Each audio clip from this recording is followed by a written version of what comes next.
Vénérable Maître Yakim Yaramed, Mbok Hikoum, Ia Namba. Bonjour. Bonjour. Nous remercions encore le Seigneur qui nous a donné la force de se rassembler aujourd'hui, suite à la quête de la connaissance, à la recherche de la vérité. Nous venons encore vers vous aujourd'hui pour vous poser des questions qui rongent notre esprit. Vénérable Maître Yakim Yaramed, vous nous annoncez des événements, vous nous parlez des catastrophes naturelles, comme les tremblements de terre, des éruptions volcaniques et même de la Troisième Guerre mondiale. Notre question est celle-ci, bien qu'elle se pose en deux volets. Le premier volet est que, même quand des enfants pêchent en désobéissant à leurs parents, ils doivent avoir de recours où ils peuvent demander pardon. Alors, y a-t-il pas une solution? Y a-t-il pas quelque chose à faire comme prière, comme méditation? Le deuxième volet est le suivant. Comment faire pour être épargné et quelle direction suivre? Vénérable Maître, quelle solution prendre face à toutes ces situations à venir? Bon. La première question, c'est que, les catastrophes naturelles qui arrivent, que j'annonce, et la Troisième Guerre mondiale qui s'annonce, est-ce qu'il n'y a pas de solution que nous devons prendre, ou bien que vous devez prendre? Bon, ce que moi je vous dirais, c'est quoi? C'est que il y a une chose. Vous avez des résolutions, la prise des résolutions sur un fait. Quel est ce fait? Le fait de l'individualité. Ça veut dire que Dieu, pour vous, Dieu doit préserver, quand il y a des événements, Dieu doit préserver chacun, chaque personne selon sa prière, ou bien selon la clémence de Dieu, ou bien la clémence de Dieu envers cette personne, ou bien selon l'amour que Dieu porte en cette personne. Et que les autres qui ne sont pas épargnés n'ont pas obéi Dieu, ou bien ils n'ont pas eu la chance comme vous. C'est ce que vous appelez chance. Ça veut dire que quand il y a un événement, et que dans cet événement, vous surviviez ou vous survéquiez de cet événement, dans cet événement, vous vous considérez comme chanceux. Et ceux qui ont été frappés ou ceux qui sont morts de cet événement sont des malchanceux. D'abord, c'est la mauvaise compréhension sur les faits. Mais alors, donc, c'est ça qui fait en sorte que vous pensez que vous connaissez Dieu et pourtant que vous ne le connaissez pas encore. Vous ne connaissez pas encore ce qu'on appelle chance ou malchance.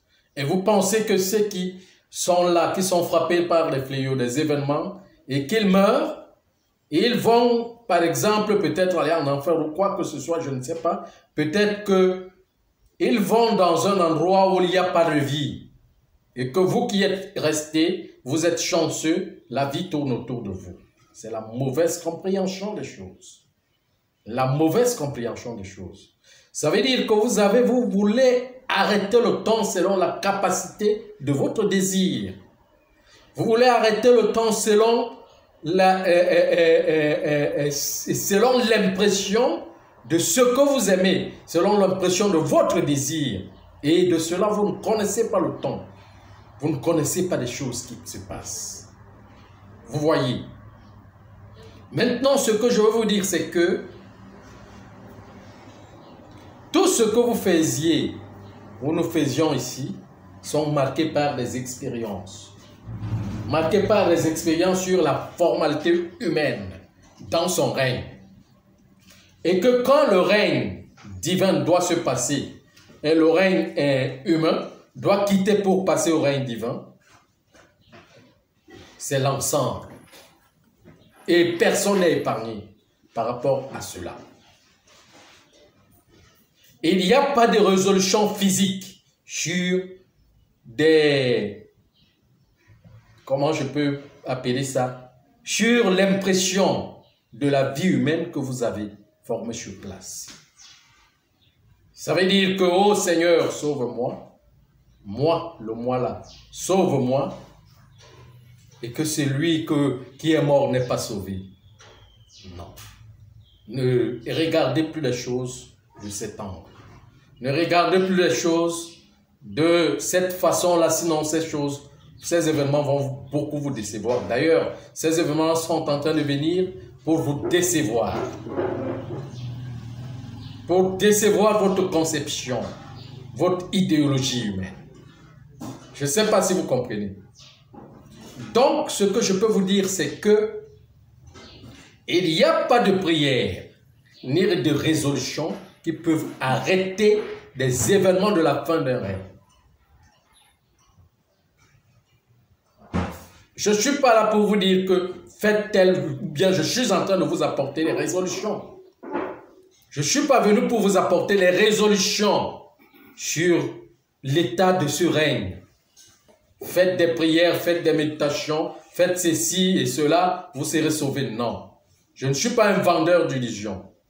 Allez, si vous voulez des gens, si vous voulez parler avec des gens qui vous vendent des illusions, qui veulent vous mentir, allez chez les prêtres et les pasteurs. Ils vous diront que priez pour arrêter les événements. Priez pour que cela n'arrive pas. Non. Mais moi, je vous dis que ça va arriver. Ça va arriver parce que nous sommes à la fin d'un processus. Et à la fin d'un processus, c'est un nettoyage qui est normal, un nettoyage de l'univers. Un nettoyage que Dieu lui-même prend en main, auquel il n'y a pas de solution, il n'y a pas de résolution. Il n'y a aucune prière, il n'y a aucune canalisation qui fera en sorte que vous en sortez.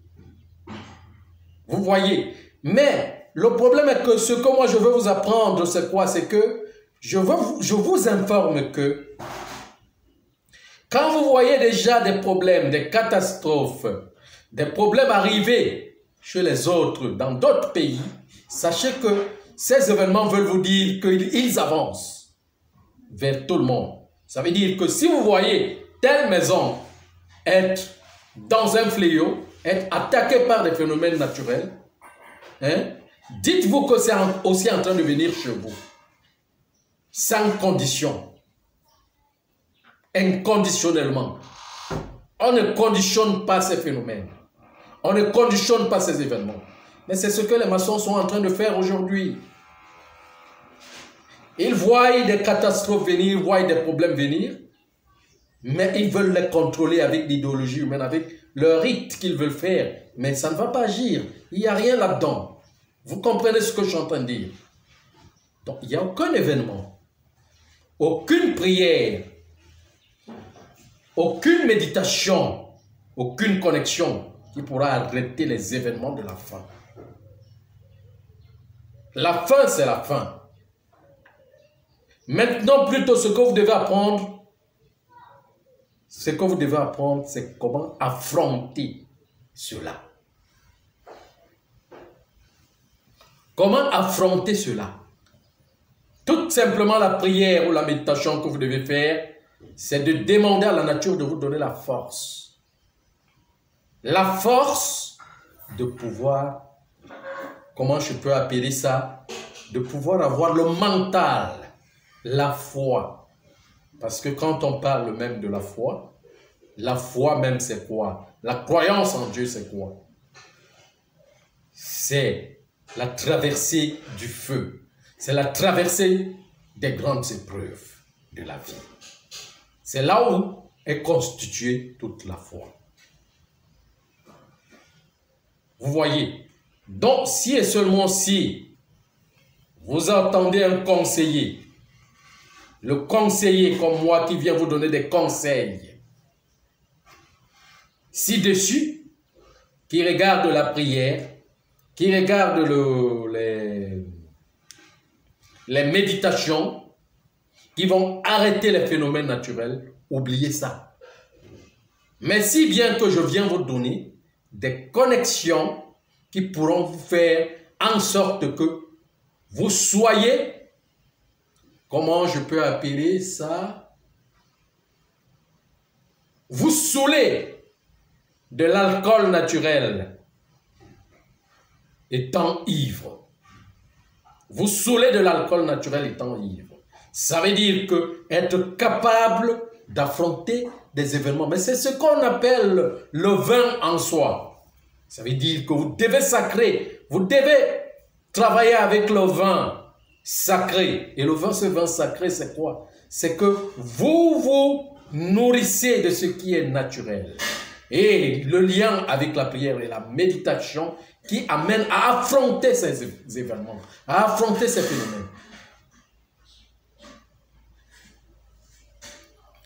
Oui. Vénérable Maître, vous avez l'une de vos paroles que je me souviens encore, vous dites que l'univers doit fortifier vos cœurs, doit fortifier nos cœurs, qu'ils deviennent solides comme des pierres pour dépasser la douleur, afin qu'ils redeviennent comme les oiseaux qui volent pour la liberté et la libération. Qu'est-ce que cela veut dire, Vénérable Maître? Oui, mais c'est de ça que je suis en train de parler tout à l'heure. L'univers doit solidifier vos cœurs. Maintenant, la prière, c'est quoi? C'est de demander à l'univers de solidifier vos cœurs, de vous réformer vos cœurs comme la pierre cristalline, celle qui est transparente, celle qui est capable de voir la vérité. Parce que quand on voit la vérité, on affronte des événements. C'est pour la libération. Quand on parle de la libération, ce n'est pas avec ce corps physique que vous allez vous libérer. Vous allez libérer vos âmes. Il faut que vos âmes atteignent la libération. Et vous êtes accroché encore sur le corps physique, si inférieur. Et quand vous êtes accroché dans cette matière inférieure, vous n'allez pas vous libérer d'une manière ou d'une autre. C'est pour cela qu'il faut quelqu'un comme moi qui vient là, qui vous apporte la frayeur. Je dois vous apporter la frayeur, la peur. Je dois créer la peur en vous. Cette peur en vous doit vous amener à cet état de conviction, à cet état pour que c'est des informations. C'est des informations. Vous ne pouvez pas me dire que comment je peux appeler, la pluie est en train de venir et vous dites que vous allez arrêter la pluie. Oui. Il y a des gens dans la mysticologie qui arrêtent la pluie, mais ça ne veut pas dire que la pluie ne va jamais pleuvoir. Quand vous arrêtez la pluie aujourd'hui, quand elle viendra, elle va pleuvoir 2 fois ou 3 fois plus. 3 fois plus comme elle venait plus avant. Vous voyez. Donc, il n'est pas nécessaire de dire qu'on n'arrête pas les fléaux naturels. Vous comprenez? Dites-moi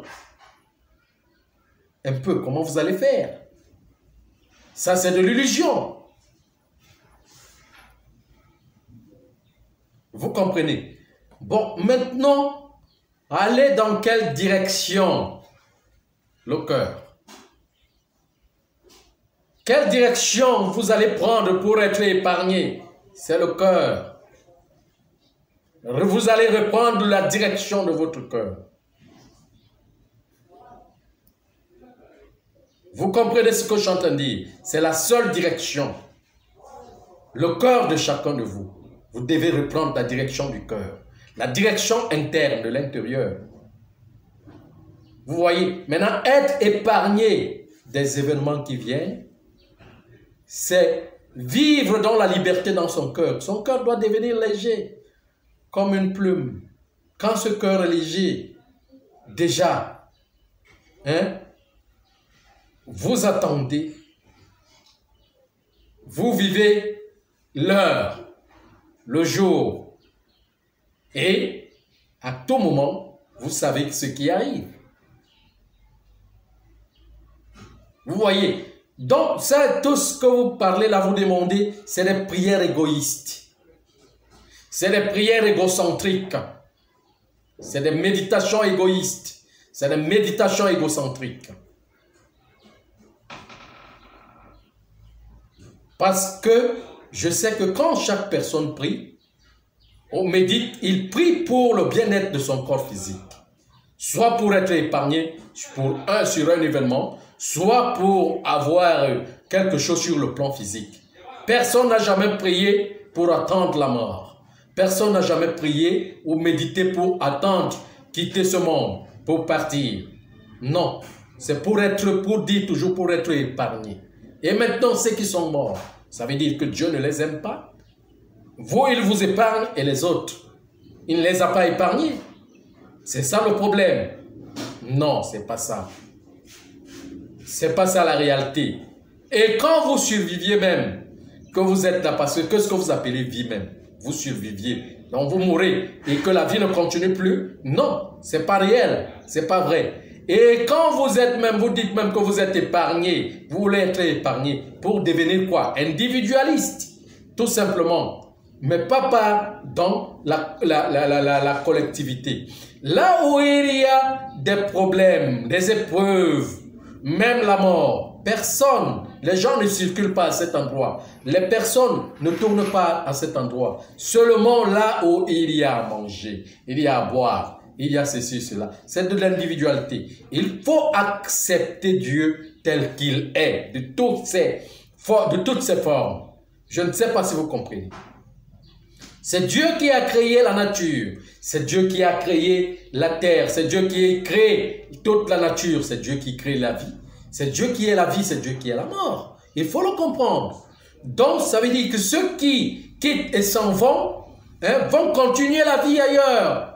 Ils sont aussi épargnés de quelque chose, de cette souffrance de ce monde, pour aller affronter la souffrance de l'autre monde aussi, pour les phénomènes de l'autre monde. Parce que ce monde aussi n'est pas épargné de quoi que ce soit. Et il a de ses souffrances, il a ses épreuves. D'abord, l'ignorance même, c'est une mort déjà dans le corps. Quand vous êtes ignorant, quand vous n'avez pas la connaissance de la vie, quand vous ne connaissez pas réellement le chemin qui mène vers le retour aux ancêtres, au retour des grands, des sages, c'est que vous êtes mort. Que ce soit que vous soyez ici en corps physique, ou vous mourrez, vous soyez un fantôme, vous êtes ignorant. Vous êtes un mort. Qu'est-ce qu'on appelle un mort?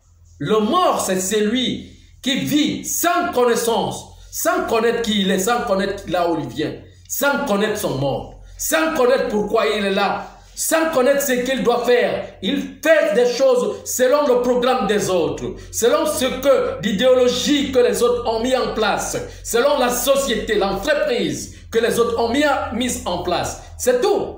C'est ça, cette idéologie. Mais maintenant, la connaissance qui est virale, la connaissance qui est subtile, qui est au-delà de ce qu'on pense, ce qu'on connaît, est au niveau de notre esprit.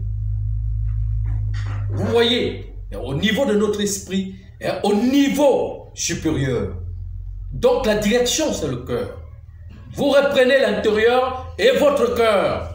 Vous n'allez pas aller vous cacher quelque part, comme les impérialistes sont en train de faire, sachant qu'il y a la 3e guerre mondiale qui s'annonce.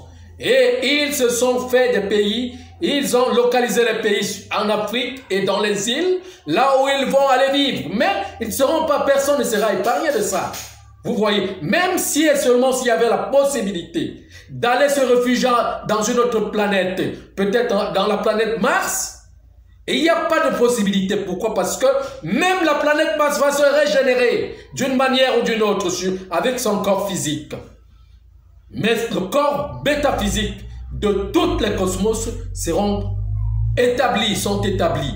Et nous devons repartir avec des vaisseaux sur le plan supérieur. Je ne sais pas si vous me comprenez déjà ce que je suis en train de vous dire. Donc c'est ça qui est la réalité. Et alors laissez les morts enterrer leurs morts. Laissez les morts avec les morts. Et repartez dans la vie. Reprenez le chemin de la vie.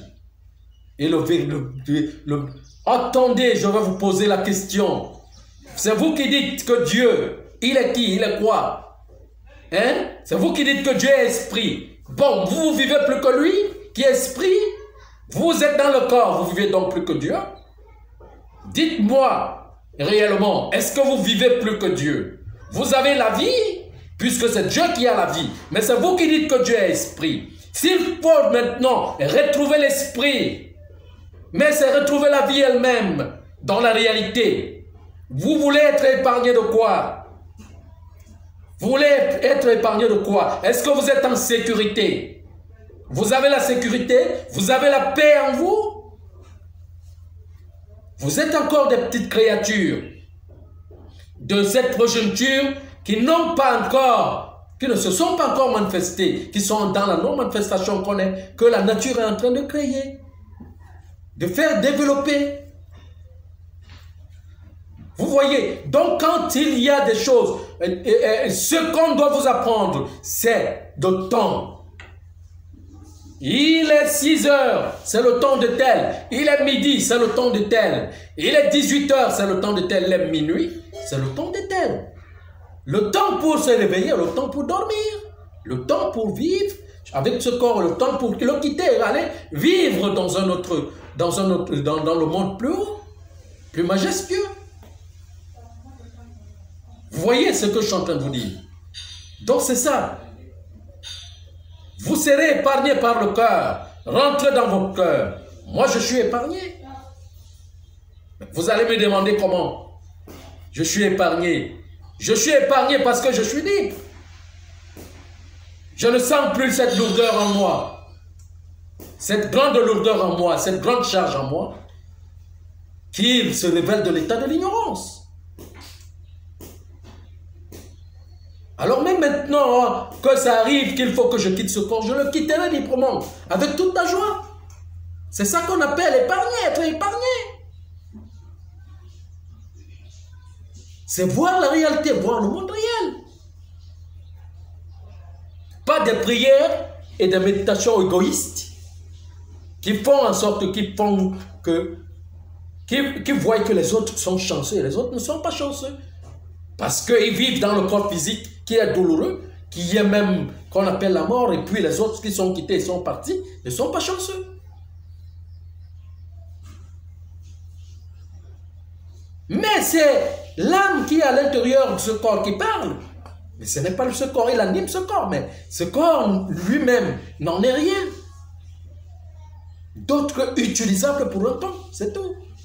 Donc quand on parle des événements de la fin, il n'y a aucune prière, aucune canalisation, aucune réserve de nourriture, aucune, ça veut dire aucune précaution qui fera en sorte qu'il n'y ait pas de faim. La faim, c'est la faim. C'est ce qu'on doit vous expliquer. Et quand la faim arrive, il y a comment je vais dire, la nature et la terre produisent des événements qui vont écouler tout le monde.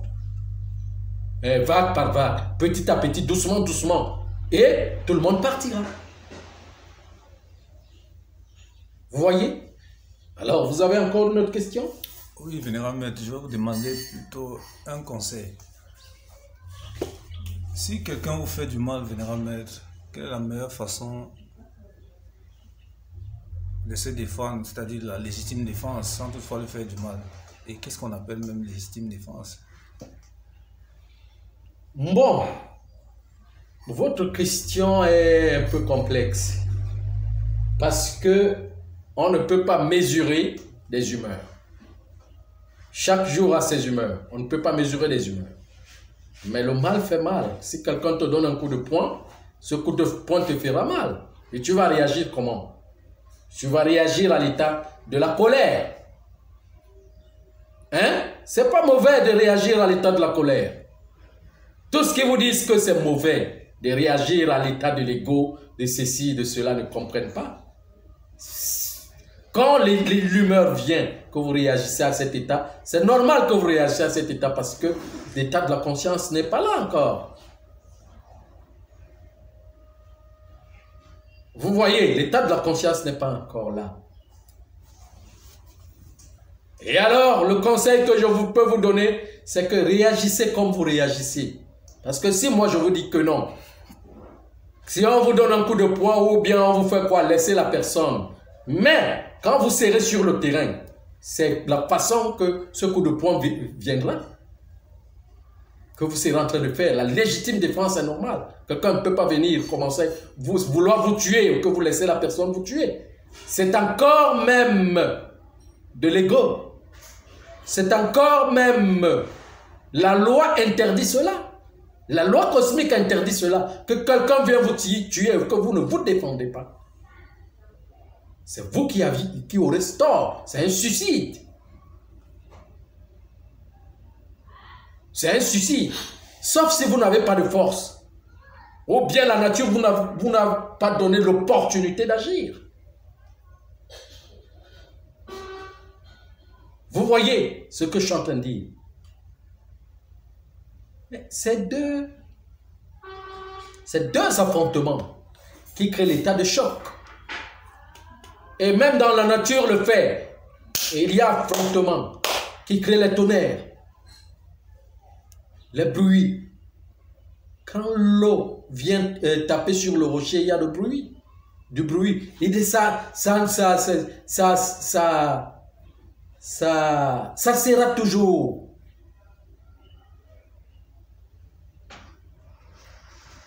Vous voyez un peu. Mais le rocher a la capacité de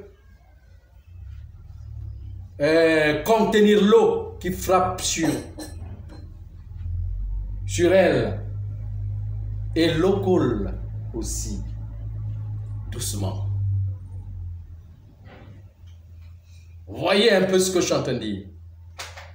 Bon, mais il y a donc le réceptacle à ce niveau, il y a l'acquisition, on appelle ça l'acquisition de pouvoir. Le pouvoir est lui-même. Quand vous n'avez pas encore l'acquisition de pouvoir, le pouvoir de maîtriser quelque chose, vous allez seulement réagir. Ce n'est pas mes paroles ou mes conseils qui vont vous faire réagir, ne pas réagir.